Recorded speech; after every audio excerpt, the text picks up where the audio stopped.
Fire সার্ভিসের ১৯ team ও যৌথ বাহিনীর চেষ্টায় নেভানো গেছে সচিবালয়ের আগুন। ঘটনা তদন্তে ৭ সদস্যের কমিটি, জড়িতদের ছাড় নয়, উপদেষ্টাদের হুঁশিয়ারি। সচিবালয়ে আগুন সন্দেহজনক, বিএনপি নেতাদের মন্তব্য। রাজনৈতিক দল গঠনের বিষয়টি গোয়েন্দারা ঠিক করে দিলে শেখ হাসিনার সাথে পার্থক্য কি, প্রশ্ন রেজভির। পিলখানার ঘটনায় ষড়যন্ত্রকে চিহ্নিত করতে প্রয়োজনে বিদেশে থাকা ব্যক্তিদের জিজ্ঞাসাবাদ, জানিয়েছেন নয়া তদন্ত কমিশন প্রধান।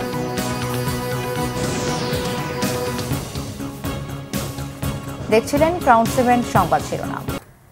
দেশের প্রশাসনিক কেন্দ্র সচিবালয়ের আগুন ৬ ঘণ্টার চেষ্টায় নিয়ন্ত্রণে এসেছে। সকাল ৮টা ৫ মিনিটে ফায়ার সার্ভিসের ১৯টি ইউনিট সচিবালয়ের এই আগুন নিয়ন্ত্রণে আনে। বুধবার মধ্যরাতে শুনশান নীরবতার মধ্যেই প্রশাসনের ফুসফুস সচিবালয়ে আগুন। ৭ নম্বর ভবনের ৭, ৮ ও ৯ তলায় রয়েছে অর্থ মন্ত্রণালয়, সড়ক, যুব ও ক্রীড়া, ডাক ও টেলিযোগাযোগ মন্ত্রণালয়। ১টা ৫২ মিনিটে আগুন লাগার খবর পেয়ে তাৎক্ষণিক ঘটনাস্থলে যায় ফায়ার সার্ভিস।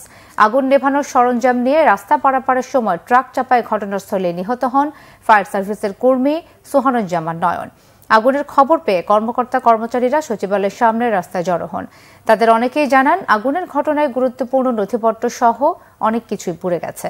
ঘটনাস্থল পরিদর্শন করে স্বরাষ্ট্র উপদেষ্টা গণমাধ্যমকে জানান, তদন্ত কমিটি গঠন করে রিপোর্ট পাওয়ার পর নাশকতা কিনা জানা যাবে। সচিবালয়ের মতো একটি কেপিআইভুক্ত এলাকায় রাতের বেলায় একই সময়ে ৩ জায়গায় অগ্নিকাণ্ডের ঘটনা নিয়ে অনেকের মনেই নানান প্রশ্ন দেখা দিয়েছে।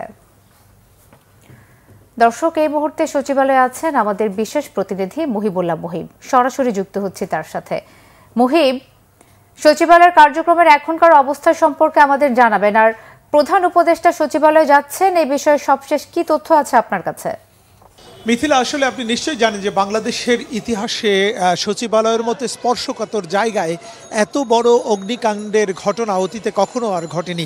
একটি ভবনের 6টি মন্ত্রণালয়ে পুড়ে গেছে।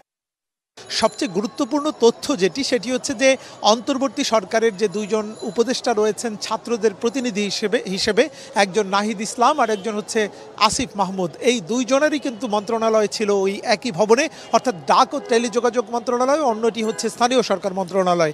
এই 2টি মন্ত্রণালয়ে যেখানে বসতেন উপদেষ্টারা, সেই কক্ষ সহ পুরো মন্ত্রণালয়ের সবগুলো কক্ষ বশীভূত হয়ে গেছে। এবং ইতিমধ্যেই এই সচিবালয় কিন্তু বিভিন্ন উপদেষ্টারা পরিদর্শন করেছেন।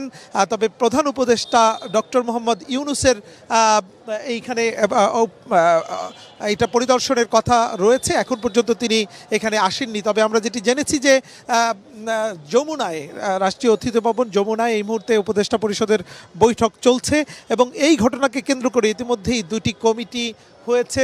একটি কমিটি করেছে শ্রম ও কর্মসংস্থান মন্ত্রণালয়, 5 সদস্য বিশিষ্ট একটি কমিটি। আরেকটি করেছে বিশেষ করে মন্ত্রিপরিষদ বিভাগ, তারা 7 সদস্যের আরেকটি কমিটি গঠন করেছে।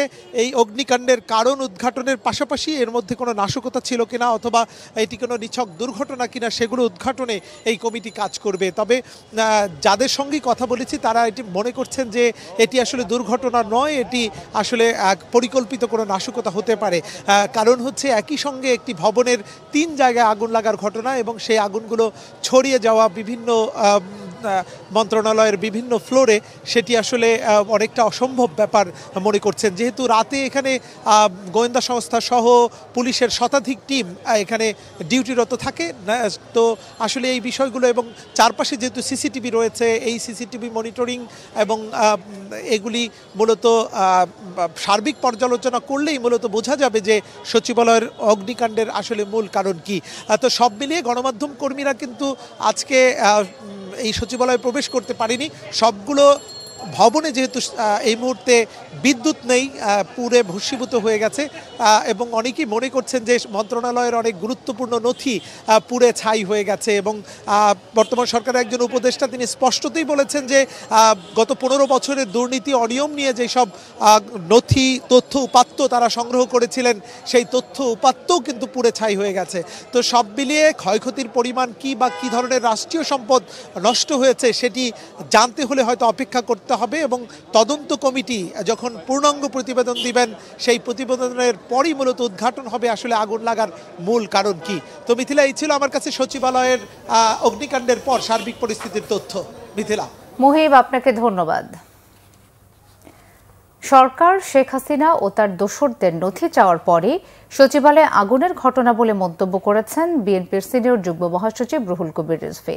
আর বিএনপি চেয়ারপারসনের উপদেষ্টা জয়নাল আবদিন ফারুক বলেছেন, ষড়যন্ত্র থেকে বাঁচতে হলে সচিবালয়ের মতো জায়গা থেকে ফ্যাসিবাদের দোসরদের বের করে দিতে হবে। ঢাকা রিপোর্টার্স ইউনিটিতে এক আলোচনায় বিএনপির সিনিয়র যুগ্ম মহাসচিব রুহুল কবির রিজভী অভিযোগ করেন, চারদিকেই শোনা যাচ্ছে একটা রাজকীয় দল করার চেষ্টা চলছে। কারা কোন রাজনৈতিক দল করবেন সেটা যদি কেউ ঠিক করে দেয় তাহলে শেখ হাসিনার সঙ্গে পার্থক্য কি থাকলো তা নিয়ে প্রশ্ন করে তিনি বলেন, দেশের মানুষ এসব মেনে নেবে না। মঈনুদ্দিন, ফখরুদ্দিন, এরশাদ ও হাসিনার মতো একই সংস্কৃতি পুনরাবৃত্তি যদি হয় তাহলে কি পরিবর্তন এলো? সংস্কারের যে কি রূপ হবে, কোন দিকে যাবে তা ঠিক বোঝা যাচ্ছে না। সচিবালয়ে আগুনের ঘটনায় উচ্চ পর্যায়ের কমিটি গঠন করে তদন্তের দাবি জানান তিনি। অন্যদিকে জাতীয় প্রেস ক্লাবের সামনে এক আলোচনায় বিএনপি চেয়ারপারসনের উপদেষ্টা জয়নাল আবদিন ফারুক বলেন, কিভাবে বন্ধ সচিবালয়ে আগুন লাগে জনমনে তা নিয়ে প্রশ্ন দেখা দিয়েছে। উপদেষ্টাদের এমন কোনো কথা বলা উচিত নয় যাতে ডক্টর মোহাম্মদ ইউনূসের সম্মানহানি হয়। এমন কথা বলা উচিত যাতে হাসিনা সরকারের দুর্নীতির বিষয়ে তথ্য আসে। দেশি বিদেশি ষড়যন্ত্রকে চিহ্নিত করতে প্রয়োজনে বিদেশে থাকা ব্যক্তিদের জিজ্ঞাসাবাদ করা হবে, জানিয়েছেন বিডিআর হত্যাকাণ্ডের ঘটনা তদন্তে গঠিত নয়া কমিশনের চেয়ারম্যান অবসরপ্রাপ্ত major general Alam Fazlur Rahman. BGB সদর দপ্তরে ঢাকা ব্যাটালিয়নের সভাকক্ষে বিডিআর হত্যাকাণ্ডের রহস্য উদ্ঘাটনে গঠিত জাতীয় স্বাধীন পূর্ণাঙ্গ কমিশনের প্রথম বৈঠক শেষে তিনি এসব কথা বলেন। ফজলুর রহমান বলেন, ঘটনার সঙ্গে যারা জড়িত তারা বিভিন্ন দেশে আত্মগোপনে রয়েছেন। তাদের জিজ্ঞাসাবাদের জন্য সেসব দেশে চিঠি দেয়া হবে। তিনি আরও বলেন, জাতিকে অন্ধকারে রেখে কাজ করা হবে না, বরং সুষ্ঠু তদন্তের স্বার্থে প্রতিটি ধাপের অগ্রগতি জাতিকে জানানো হবে। বিডিআর বিদ্রোহের ঘটনায় কোনো দেশকে এখনও চিহ্নিত করা হয়নি উল্লেখ করে কমিশনের চেয়ারম্যান বলেন, জিজ্ঞাসাবাদের জন্য প্রয়োজনে দেশের বাইরে প্রতিনিধিও পাঠানো হবে।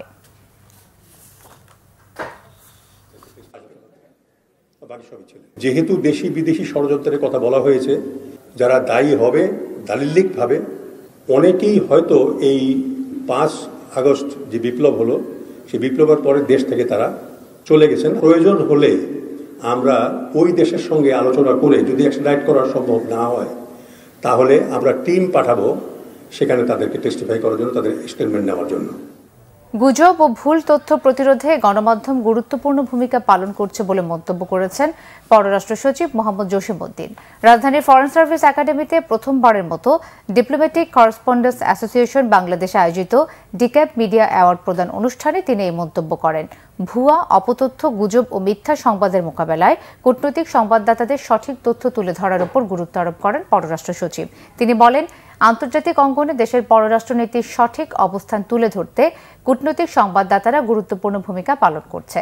চলতি বছর চালু করা প্রথম ডিক্যাপ মিডিয়া অ্যাওয়ার্ড পেয়েছেন দৈনিক মানব জমিনের কূটনৈতিক সংবাদদাতা মিজানুর রহমান, মাছরাঙা টেলিভিশনের মাশরিকুল রাহাত এবং ঢাকা পোস্টের নজরুল ইসলাম।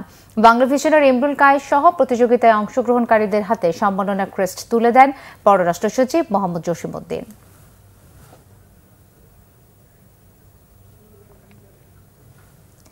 গায়েস ভাই এসে নিউজটা দিচ্ছে।